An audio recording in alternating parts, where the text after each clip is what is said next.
यह कहानी एक ऐसे राजा की है जो अपनी प्रजा के प्रति करुणा और दया का भाव रखते थे। उनके सेवा भाव ने पूरे राज्य में मानवता और करुणा का संदेश फैलाया। कहानी शुरू करने से पहले अगर चैनल को सब्सक्राइब नहीं किया है तो सब्सक्राइब कर लें और आगे की नई वीडियो को देखने के लिए चैनल को लाइक और सब्सक्राइब कर दें। प्राचीन समय की बात है। अयोध्या के राजा रघु अपनी प्रजा के प्रति दयालु और धर्मप्रिय थे। उनका राज्य सुख समृद्धि से भरा हुआ था और वे यह सुनिश्चित करते थे कि उनके राज्य में कोई भूखा, दुखी या असहाय न रहे। राजा रघु के चरित्र में परोपकार और करुणा का गुण था, जिसके कारण उनकी ख्याति दूर दूर तक फैली हुई थी। एक दिन राजा रघु वन में शिकार पर निकले। अचानक उन्होंने एक वृद्ध व्यक्ति को देखा जो अत्यंत दुर्बल और बीमार था। उसका शरीर कुष्ठ रोग से ग्रसित था, जिससे उसकी त्वचा पर घाव थे और वह कष्ट में था। राजा ने देखा कि वह व्यक्ति अकेला बैठा था।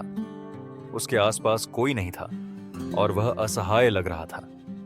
उसे देखकर राजा रघु का हृदय द्रवित हो गया और उन्होंने अपने सेवकों को उसे महल ले चलने का आदेश दिया। वृद्ध व्यक्ति ने रोते हुए कहा, हे राजन, मेरे पास मत आइए।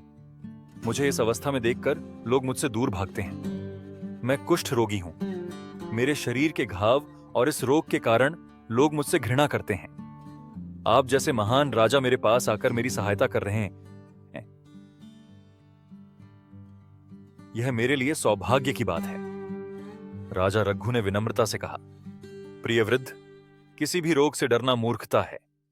मेरा धर्म और कर्तव्य यह सिखाता है कि हर प्राणी में ईश्वर का वास है। यदि हम किसी असहाय से घृणा करें और उसे त्याग दें तो वह हमारे लिए पाप होगा। राजा ने उस वृद्ध को सहारा देकर अपने महल में लाने का आदेश दिया और उसके उपचार की व्यवस्था की। उन्होंने अपने राजवैद्य से कहा कि वृद्ध का समुचित इलाज किया जाए।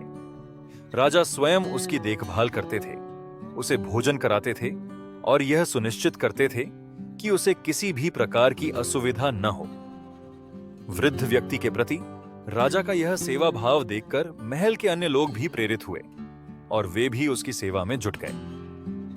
धीरे धीरे वृद्ध का स्वास्थ्य सुधरने लगा और उसकी स्थिति पहले से बेहतर हो गई।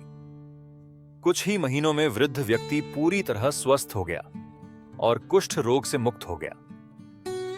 वृद्ध व्यक्ति ने राजा के चरणों में गिरकर आभार व्यक्त करते हुए कहा, हे महान राजा, आपकी दया और सेवा के कारण ही मैं आज स्वस्थ हूं।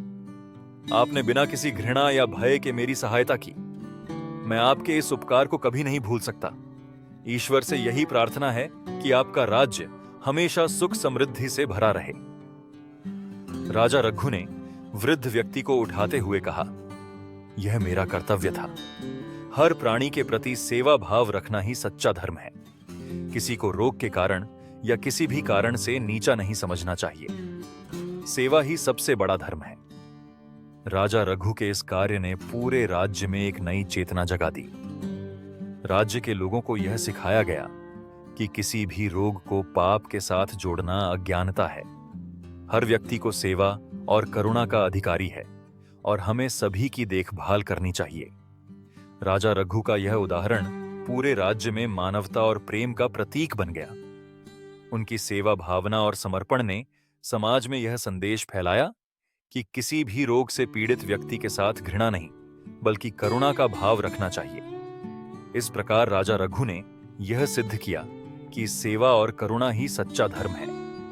उनके इस कार्य से राज्य में सभी ने यह सीखा कि किसी भी रोग को पाप का फल मानना अज्ञानता है। हमें जरूरतमंदों की सेवा करनी चाहिए और किसी भी रोगी का तिरस्कार नहीं करना चाहिए। इस कहानी का उद्देश्य यह संदेश देना है कि कुष्ठ रोग या किसी भी अन्य रोग से पीड़ित व्यक्ति को पाप से जोड़ने के बजाय उसे सेवा और प्रेम का पात्र मानना चाहिए। मानवता का सच्चा मार्ग सेवा और करुणा में ही निहित है।